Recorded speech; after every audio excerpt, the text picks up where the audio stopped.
Vamos a abrir nuestras Biblias en Lucas 6, 46 al 49.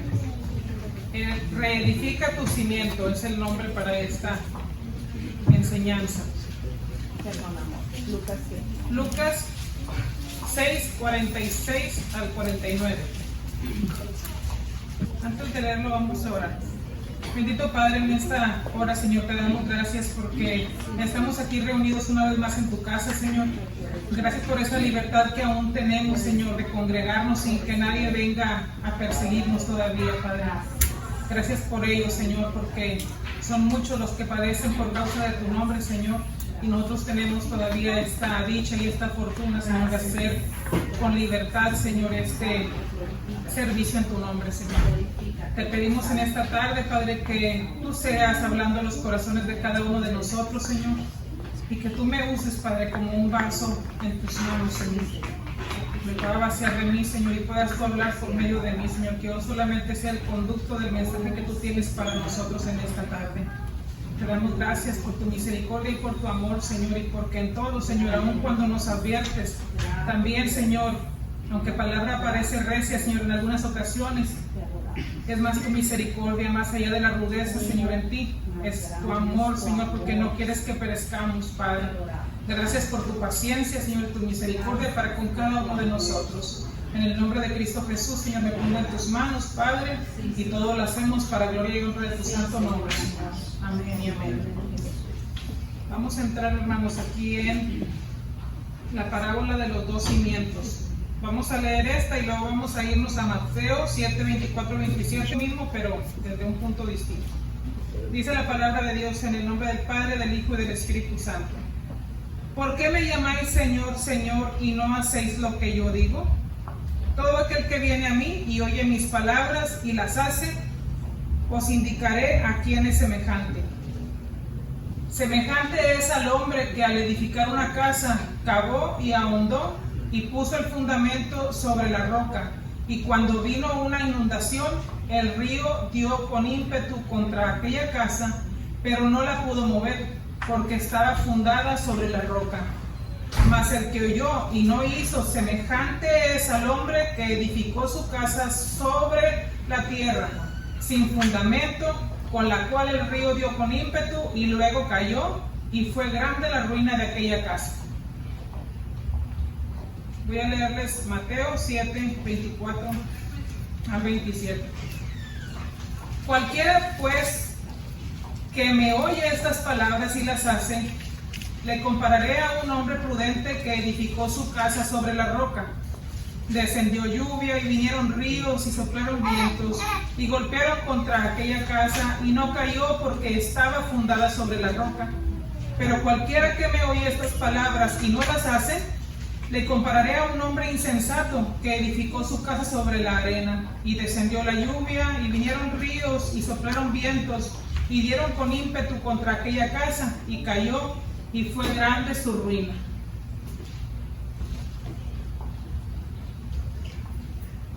Vemos cómo el Señor habla y habla contundentemente. En los dos evangelios podemos ver que es el mismo mensaje desde un punto de vista distinto. El Señor les hablaba por medio de parábolas.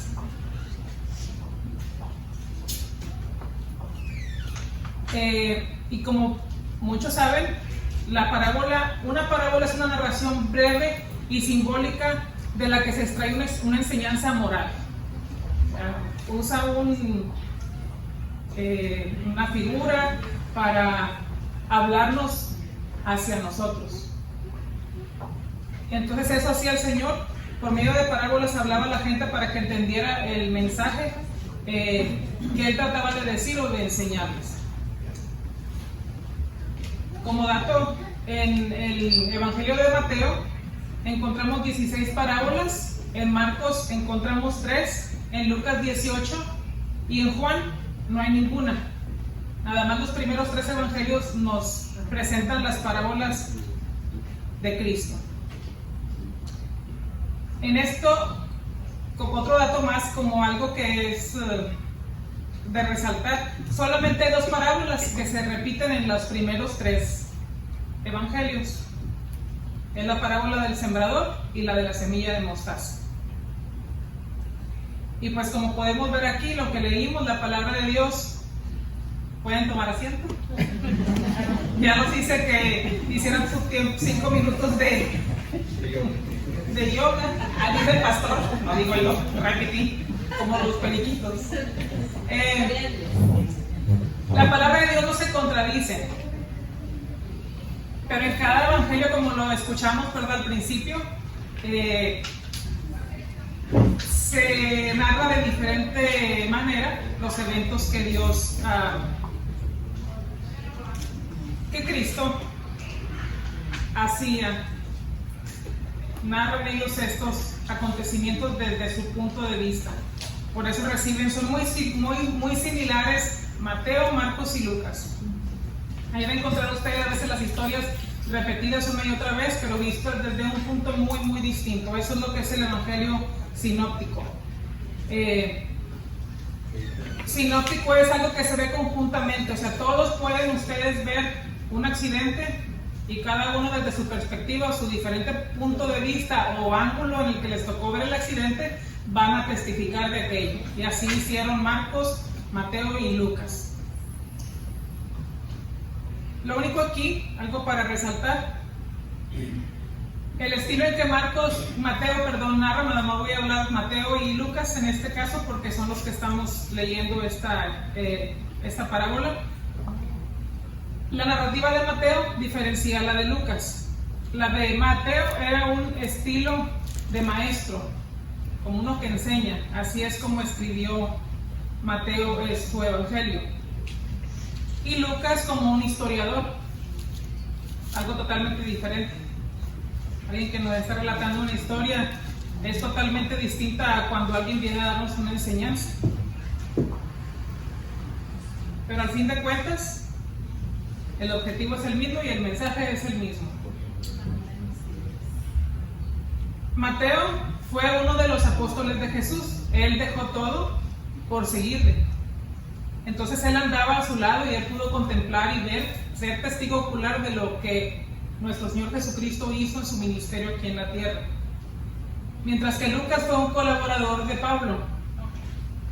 Pablo no estaba presente cuando el Señor se movía en esta tierra con su ministerio haciendo, pero sin embargo Lucas es uno de los evangelios, si no es que es el más explícito y más detallado, por la manera en la que se escribe como historia. Lucas era un hombre preparado, tenía conocimiento de letra y lo explicó muy bien. Detalles que pasaron por alto los otros, él los redactó y los describió, aunque él no estuvo presente, recopiló datos de apóstoles o de personas que anduvieron alrededor de nuestro Señor, siendo testigos de lo que él hacía. Y ese fue el propósito de él, fue recopilar en Lucas 1, no tienen que ir ahí, en Lucas 1, 2, 3, Lucas reconoce que él no estuvo presente durante esos acontecimientos, pero que él recopiló información para poder él escribir este evangelio, que es una de sus 2 cartas que él escribió y forman parte de la palabra de Dios. Cuando leímos, y si nos vamos más atrás, cuando leemos en Mateo, antes de esto están las bienaventuranzas del Sermón del Monte. Lucas lo describe como el sermón del llano, de la llanura, en la llanura. No solo describe las bienaventuranzas, sino que en Lucas se incluyen los ayes que Cristo habló. El escenario y el mensaje es el mismo, tienen un mismo fin y un mismo objetivo. Cuando termina de Jesucristo hablar sobre el sermón del monte o el sermón del llano, como lo nombra a Lucas, el objetivo era dar instrucción de lo que tenemos que hacer, qué nos corresponde hacer a los que le seguimos, qué es lo que tenemos que, al final de su enseñanza nos deja esa instrucción, pasos a seguir de lo que nos conviene acatar o llevar a cabo. que nos conviene. En el verso 46 de Lucas, no tienen que ir ahí, yo voy a leerlo. Yo se los voy a estar leyendo, ya lo leímos al principio, pero voy a agarrar de ahí rumbo a todo lo que voy a compartirles. Ahí comienza Lucas, escribe y señala, bueno, es el mismo Señor Jesucristo hablando: ¿por qué me llamas Señor, Señor, y no haces lo que te digo? No les dice, no entienden, no, les dice claramente, no hacen lo que les digo.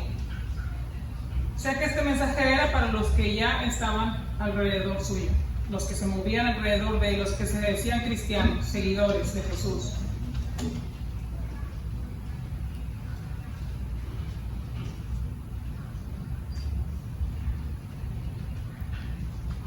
No hay manera alguna de entablar juntos una relación con el Señor, con Cristo, si no lo reconocemos como Señor.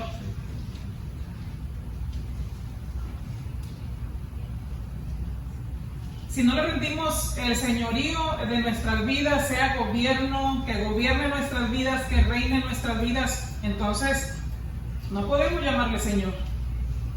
Porque llamar Señor es a alguien a quien nos estamos sujetando, a quien nos estamos rindiendo nuestra voluntad, nuestros deseos, sabiendo que lo que Él nos manda a hacer conviene más que lo que yo pueda pensar, o mi criterio, o mis creencias, o mis convicciones propias.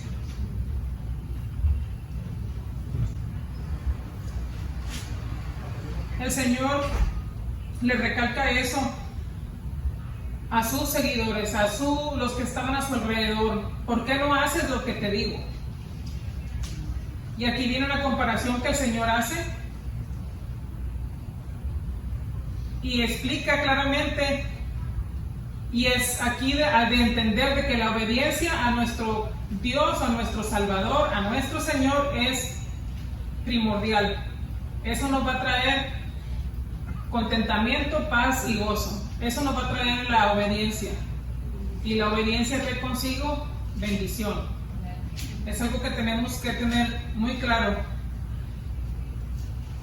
En el verso 48 al 49, el Señor comienza a relatar la parábola de los dos cimientos.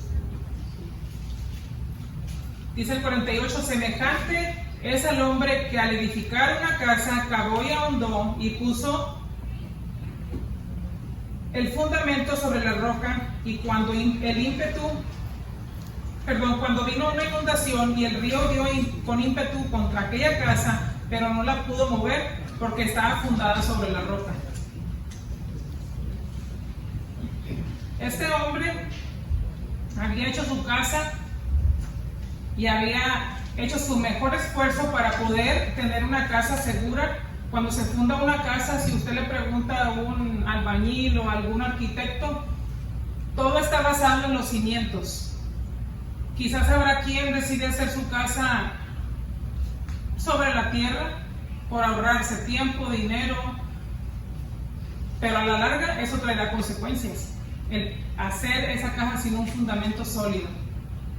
Y esta es la exhortación en esta tarde de parte del Señor.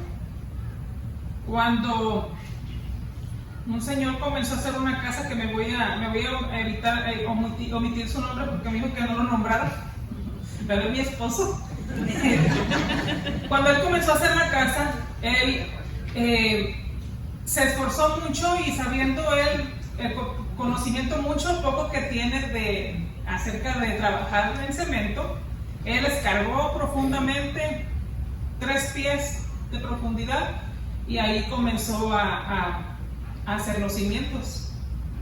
Entonces, ya cuando se levantan paredes, todo le costó mucho, pero él se sacrificó y se esforzó en escarbar y en hacer aquel fundamento, porque él lo que busca es ofrecer un techo seguro a su familia, y sabe que si está bien cimentado pueden venir las tormentas, pueden venir los vientos, pueden venir los huracanes, y no se va a caer la casa con facilidad. Cuando viene el albañil a pegar los bloques y llega el tiempo en el que van a hacer los muros, esas son las zapatas.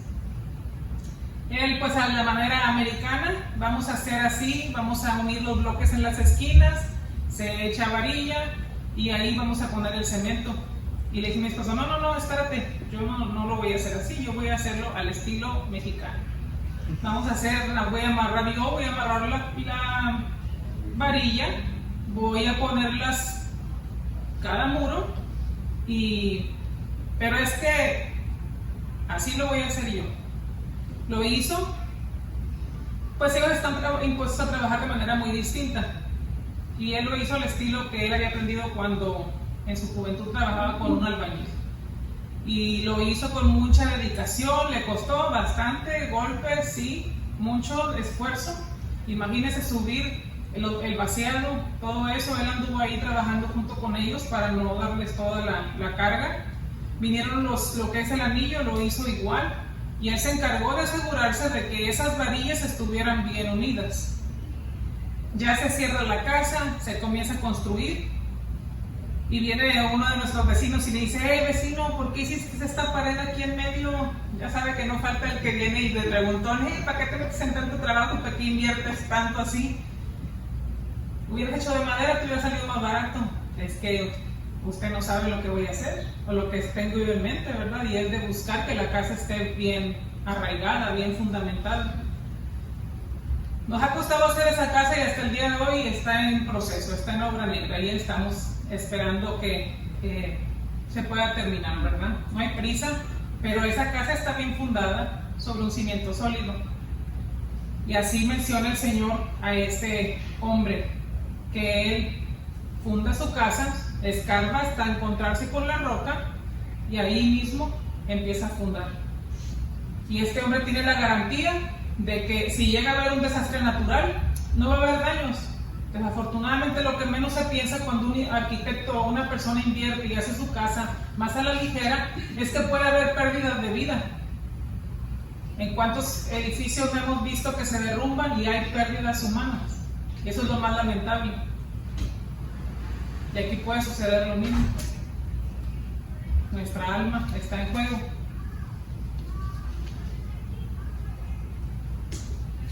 Como les dije, el obediente se esforzó en cavar, sudó, se partió el lomo, como luego dicen, pero sabía que valía la pena ese sacrificio.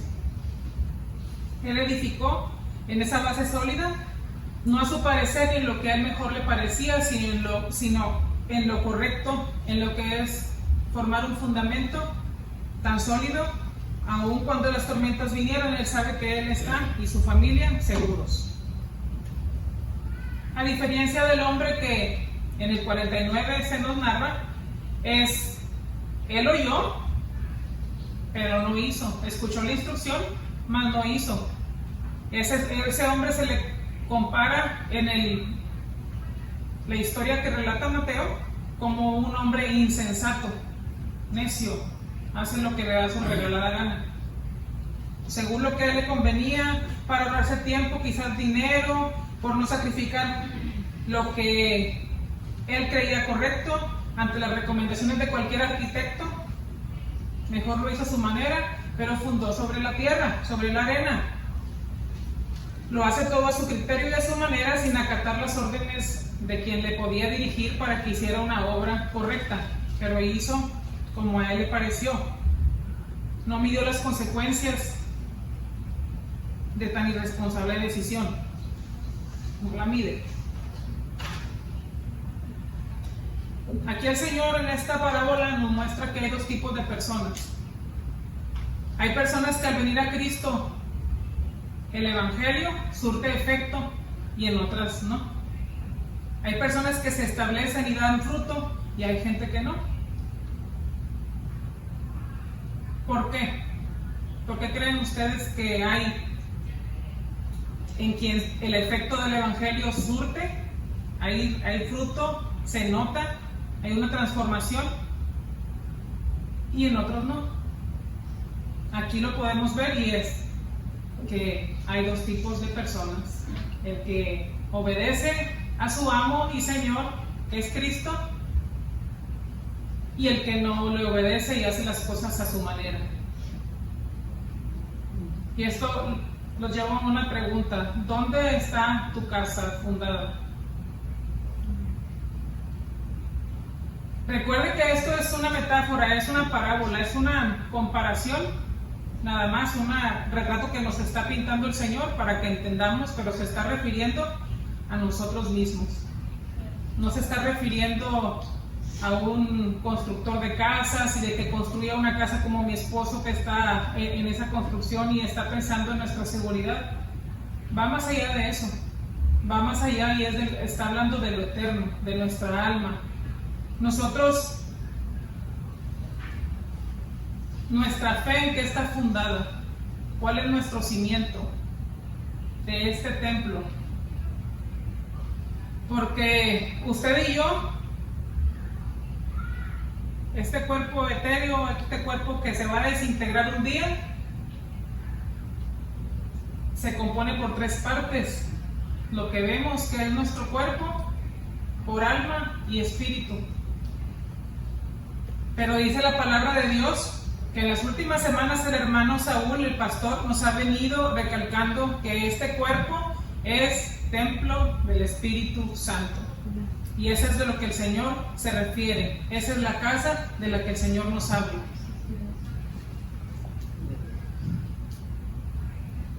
Dice Pablo en 1 Corintios 3:16, no vaya ahí, nada más voy a dar un... Y en el 6:19 dice, corrobora esto que les estoy diciendo, que nuestro cuerpo es templo del Espíritu Santo de Dios. Si podemos observar, quizás, o nada más imaginarnos, quizás esas dos casas, que la que estaba construida sobre la arena y la que estaba construida en un cimiento sólido, su fachada quizás era similar. Va usted aquí a las casas que están en esta colonia de Tres Lagos y ves casas con la fachada similar, muy similares, que son muchas de esas casas, y no es que la mayoría, me atrevo a decir. Solamente les cambian un detallito muy pequeñito, un color de pintura, cualquier cosa, pero la fachada viene siendo la misma. Y eso es lo que nosotros alcanzamos a ver, lo que alcanzamos a percibir. Nuestros ojos son similares, pero no tenemos idea en cuál es el fundamento que cada una de esas casas tiene. Y así sucede con nosotros. Vemos o nos mostramos y en apariencia queremos aparentar que somos una cosa, que estamos bien cimentados en el Señor, pero realmente vienen las tormentas, vienen las tribulaciones y nos avienta el ventarrón hacia el suelo, y ahí estamos llorando y pidiéndole al Señor que nos ayude. Pero esto es a consecuencia de que hicimos las cosas a nuestra manera, no como el Señor nos viene guiando por medio de su palabra a hacerlas. Nuestra casa no siempre es lo que parece. Nada más que hay una cosa, de que a veces aparentamos ser algo y no lo somos, hacemos las cosas a nuestra manera.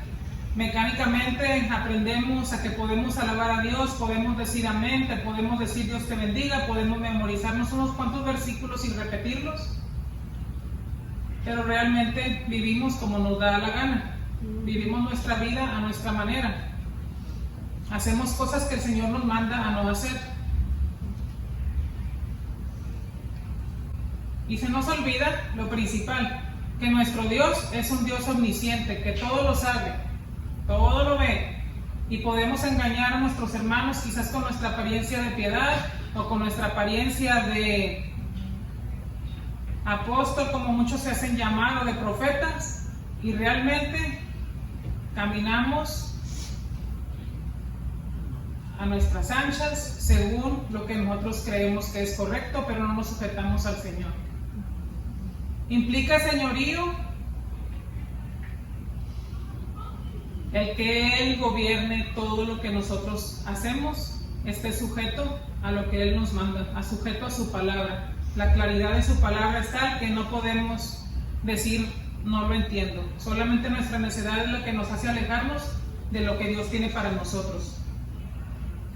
A Dios no lo podemos engañar y nuestro corazón por naturaleza es engañoso, pero Dios lo conoce todo y eso es lo que a nosotros nos debería de preocupar, de que perdemos tiempo y nos equivocamos pensando que porque nuestra fachada luce igual que la fachada de la casa que está sobre la roca, nos conformamos con eso y estamos tan tranquilos sin pensar que de repente puede venir ese viento recio y derribarla. ¿Dónde está fundada nuestra casa? Otra vez les hago esa pregunta. ¿Dónde está fundada tu casa, mi casa?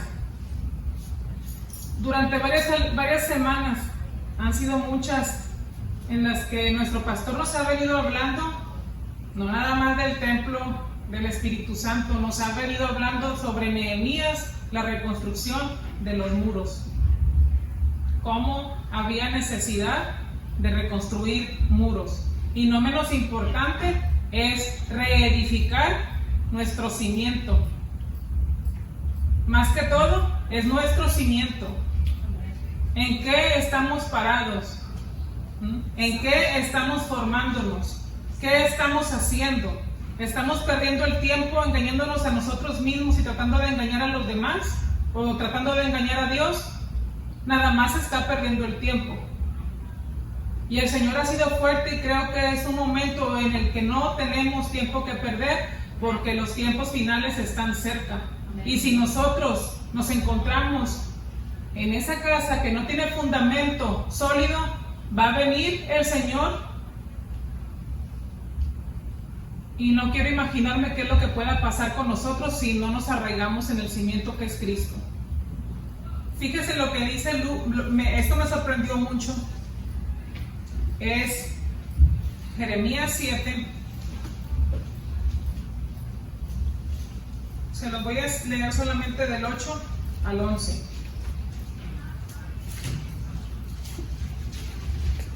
Dice: he aquí vosotros confiáis en palabras de mentira que no aprovechan, hurtando, matando, adulterando, jurando en falso e inciensando a Baal y andando tras dioses extraños que no conocisteis.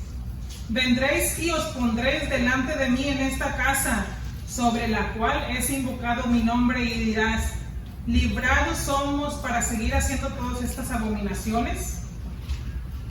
¿Es cueva de ladrones delante de vuestros ojos esta casa sobre la cual es invocado mi nombre? Fíjese lo que dice aquí el Señor: he aquí que también yo lo veo. Entonces podemos venir a la casa de Dios, podemos venir a pararnos y estar cimentados sobre la arena. Podemos, como se los dije mecánicamente, hacer movimientos, alabanzas, cantarle al Señor, como si fuéramos personas establecidas y arraigadas en Cristo, pero realmente estamos lejos de Él.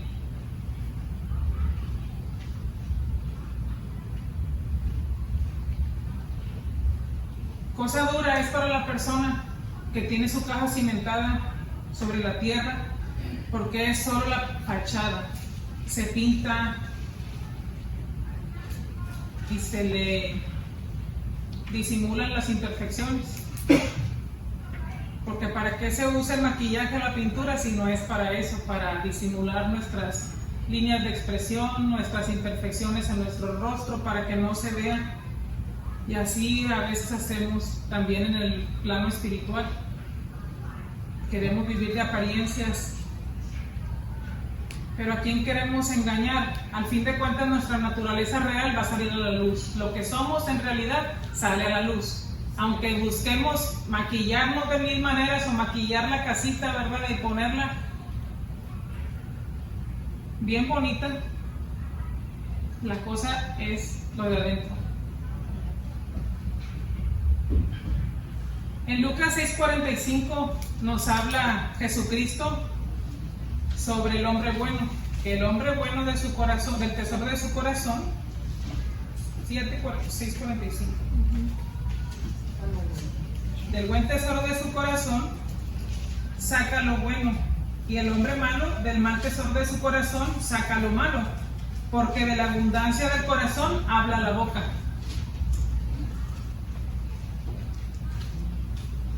Tarde que temprano la fachada se cae y queda al descubierto lo que somos. Últimamente, en los últimos años, ya es muy popular oír podcasts de todo tipo. Como se ha proliferado todo eso, es cantidad de gente, cualquier famoso tiene un podcast, ¿verdad? Yo nada más le voy a pintar un cuadro y es de un hombre que da las noticias. Tú ves que ves en una persona que comparte las noticias, seriedad, un hombre muy culto, ¿verdad? Que está ahí compartiendo, y digas en las noticias nacionales, con más razón, tienen esa apariencia. Pero cuando tú escuchas uno de sus podcasts ya envueltos en temas del diario vivir, realmente escuchas lo que son y no escuchas otra cosa más que vulgaridades, doble sentido. Se burlan de cosas que aparentemente parecía que ellos manejaban con seriedad y te cae el 20 de que nada más era la pura pantalla, ¿verdad? Nada más era eso, era pura apariencia, no era otra cosa más que eso. Y así puede sucedernos a nosotros, porque dice la palabra también que no hay nada oculto que no haya de manifestarse. En Mateo 7:21, voy a leérselos yo. Dice el Señor esto: no todo el que me dice Señor, Señor entrará en el reino de los cielos, sino el que hace la voluntad de mi Padre que está en los cielos. Muchos me dirán en aquel día, Señor, Señor, ¿no profetizamos en tu nombre? Y en tu nombre echamos fuera demonios, y en tu nombre hicimos muchos milagros. Y entonces les declararé: nunca os conocí, apartados de mí, hacedores de maldad. El que le llama Señor, le obedece. El que tiene a Cristo como Señor, busca agradarle y hacer su voluntad, no la suya.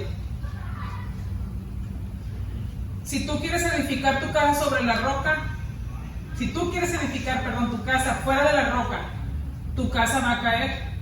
Van a venir los ríos, van a venir los vientos fuertes y tarde que temprano, por muy firme que parezca, esa casa se va a caer, no va a permanecer. Me imagino que todos, si no es que la mayoría, han escuchado hablar de una torre en Italia que se llama la Torre de Pisa. Esa se caracteriza por estar inclinada. Cuando esa torre comienzan a formarla ya por 1170 y tantos, desde que comienza su construcción, la torre comienza a inclinarse. Curiosamente, Pisa significa pantanoso, lugar pantanoso. Esa torre mide 55 metros, más de 55 metros, y llega a pesar casi 15,000 toneladas. Y con el pasar de los años, más y más se fue inclinando, y en 1970 y tantos, el gobierno de Italia pide que esa torre se reconstruya, porque era tal, no recuerdo cuántos grados cada día esa torre se iba inclinando. Era peligroso y mucha gente acudía ahí porque pues era una novedad, un edificio muy bonito pero inclinado, ¿verdad? Por su mala construcción. Hasta más o menos 1990 aprueban y hacen, no la pueden reedificar, es imposible, tendrían que tumbarla y volverla a levantar. Y para el hombre es imposible hacer lo que nuestro Señor Jesucristo hablaba de que el templo iba a ser derribado y en 3 días iba a ser levantado. Y pues el hombre, vemos la incapacidad, que no puede hacer tales cosas.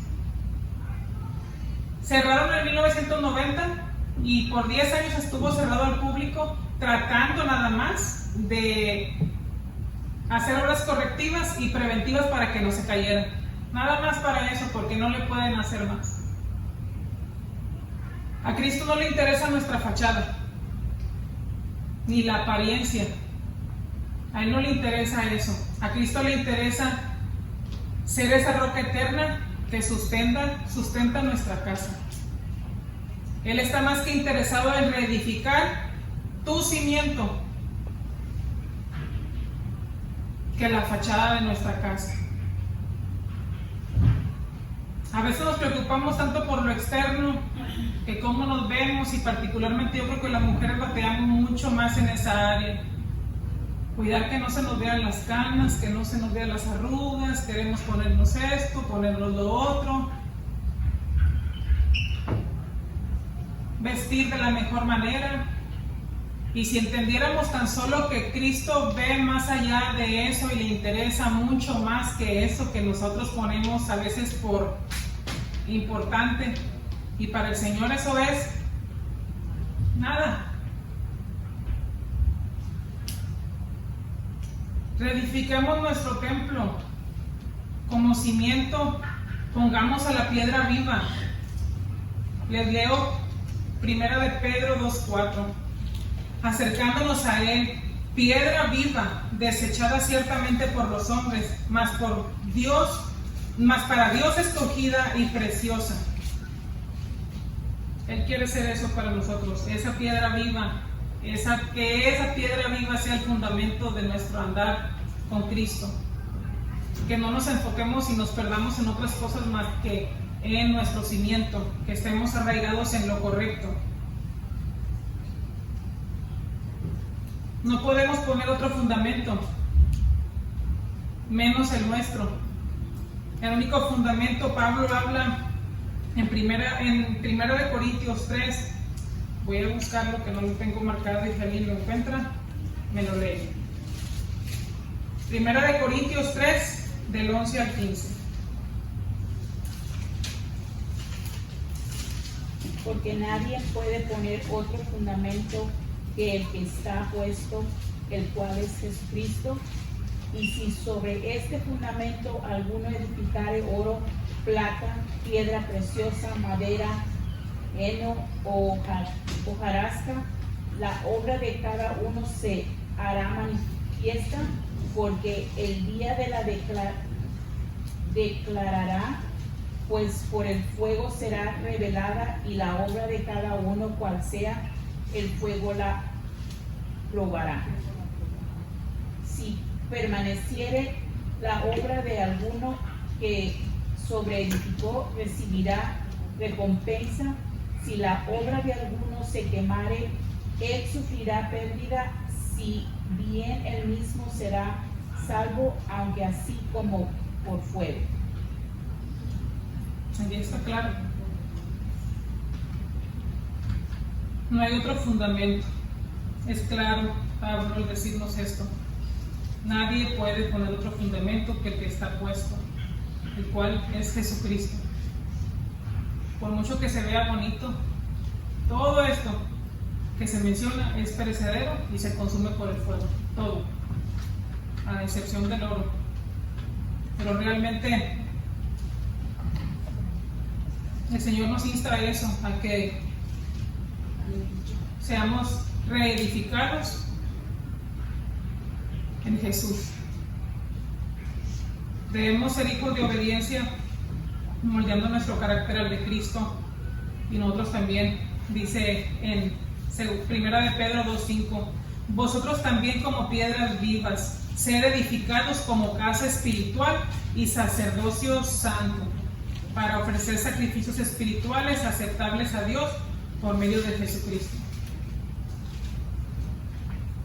Aún hay tiempo, hermanos, de que reedifiquemos nuestra casa, a diferencia de los arquitectos allá en Italia, que decidieron que no podían nada más que hacer unos cuantos arreglitos ahí para que aguante más el edificio. Podemos comenzar a escarbar, así como lo hizo ese hombre que fue prudente al construir su casa sobre la roca. Podemos volver desde el principio, escarbar profundo hasta encontrarnos con la roca fuerte que es el Señor Jesucristo, y desde ahí volver a edificar este templo, este cuerpo, esto que hay en nosotros, esto que es morada del Espíritu Santo. Porque recuerde que solamente en Cristo Solamente Él es nuestra roca eterna y nuestro cimiento más seguro. No hay otro, no hay más. Así es que aún hay tiempo, hermanos, de reflexionar y de venir al Señor y ponernos a cuentas con Él y reedificar las ruinas, si es que esa casa ya se cayó. Espero que se pongan de pie, hermanos. Si alguno gusta pasar al altar, el pastor puede orar por.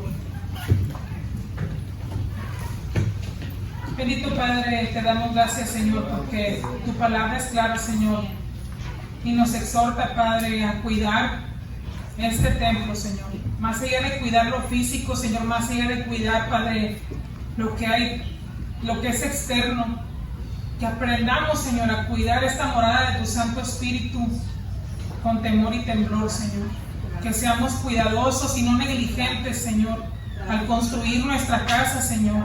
Que siempre nos afiancemos, que siempre busquemos, Señor, aunque cueste trabajo, Señor, escarbar, Padre, escarbar hasta llegar a esa roca, Señor, que nos provee de estabilidad cuando las tormentas vengan, que nos provee de estabilidad y de bienestar cuando rujan los vientos, Señor, que nos ayudará, Señor, a perseverar hasta el día de tu venida, firmes, Padre, sin titubear, porque hemos puesto por roca, por cimiento nuestro, a ti, Señor, que eres el único, la piedra viva, Señor, aquel que desecharon muchos, Padre, pero que nosotros, Señor, un día nos hablaste, Padre, nos llamaste, Señor, nos trajiste esa salvación, y en esta tarde, Señor, dedicamos nuestras vidas a ti. Que pongas esa necesidad de nosotros, Señor, de restaurar lo que está, Padre, derribado.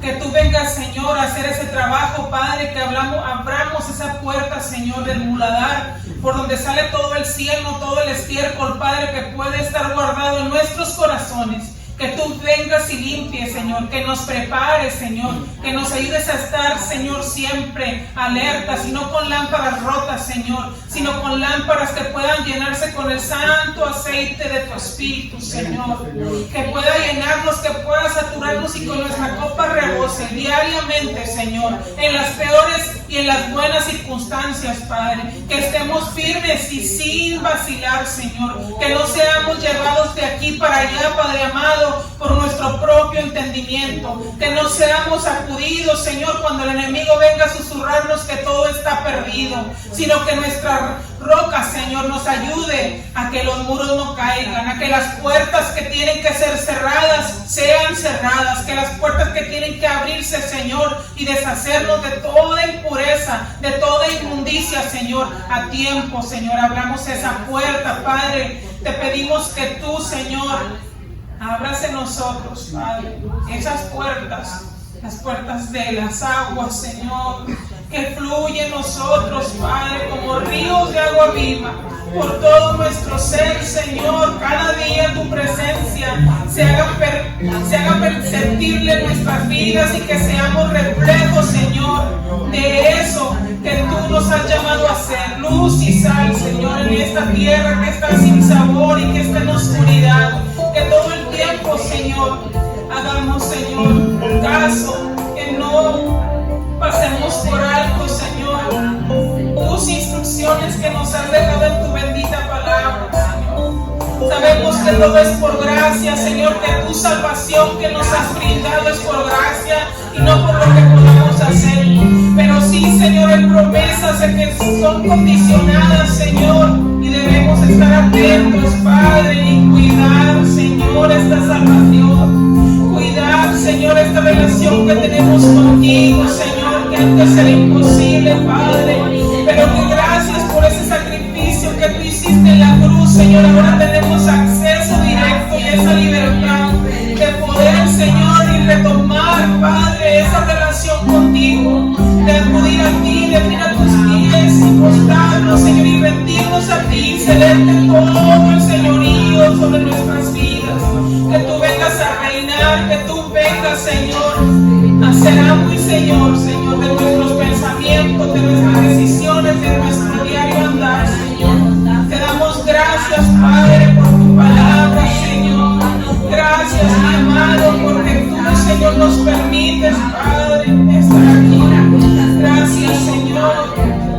poner tu mirada en esta mujer, Señor, que no es digna, Padre. Pero tú has llamado, Señor, a mi vida, Padre. Me has llamado y aquí estoy, Señor. Aquí está mi vida, Padre. Aquí está todo lo que soy, mi amante. Si me rompas, Señor, no eres tú. Ayúdame a mí también, Padre amado, a excavar profundamente, Señor, a hacer que es grande. Damos gracias en esta tarde.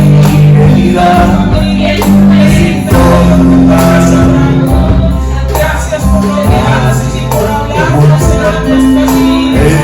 Gracias, te damos gloria, te damos Padre, te lo digo por este hombre.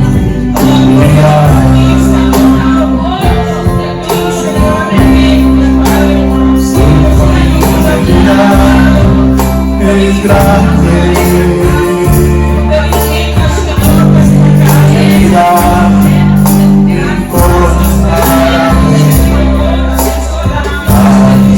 como tú, en mi